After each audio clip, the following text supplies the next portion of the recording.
This is a redesigned 2015 Subaru Legacy. It's got a revised exterior, an all-new interior, and while the engines underneath the hood might sound the same, they actually get much better fuel economy for 2015. If you're shopping for a midsize sedan, chances are styling is not at the top of your priority list.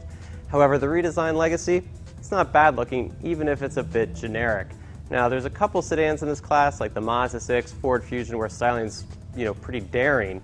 And you can even see here the grille is kind of similar to Fusion's hexagon look, but most of this class, Honda Accord, Nissan Altima, they're not stunners either, so I think the Legacy gets a pass. Most Legacy buyers are going to opt for a 4-cylinder engine, not the 6-cylinder you see here. And while power for that 4-cylinder remains almost identical to 2014, the engine itself has been revised.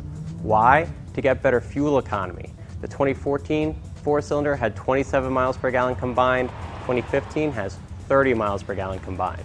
That puts it a little bit above the Honda Accord and Toyota Camry and a little bit behind Mazda's Mazda 6 and Nissan's new Altima.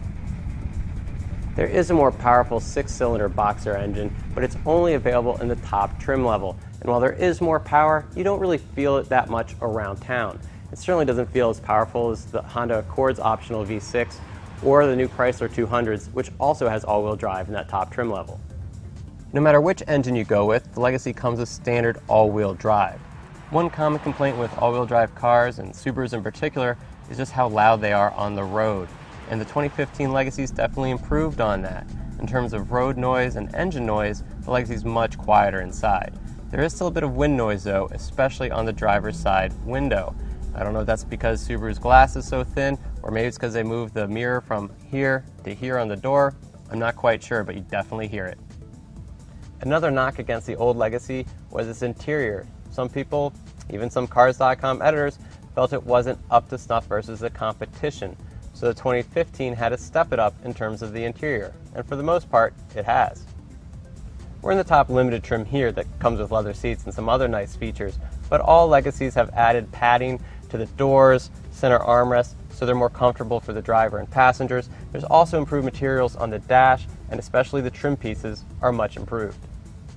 All cars seem to be getting bigger these days, and the midsize sedan is no exception, and the Legacy is right there with them. While the 2015 hasn't grown significantly from the 2014, that car is rather large too. As you can see here, the driver's seat's exactly where I had it when driving. I'm 5'10", and I have tons of leg room here, knee room, hip room, etc.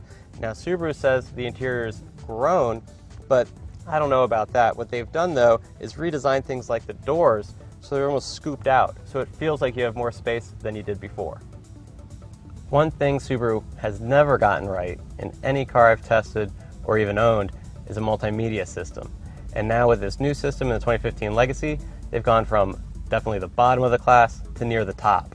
Now most of it is a complete touchscreen with capacitive touch shortcuts, which we generally don't like, but they keep physical knobs for things like volume and tuning the radio, which we definitely want to have. Another high-tech option a lot of new cars come with these days is active safety, and Subaru's is called EyeSight. And it's been around for a few years in other Subarus, including the old Legacy, and the new version is improved for sure like the rest of the car.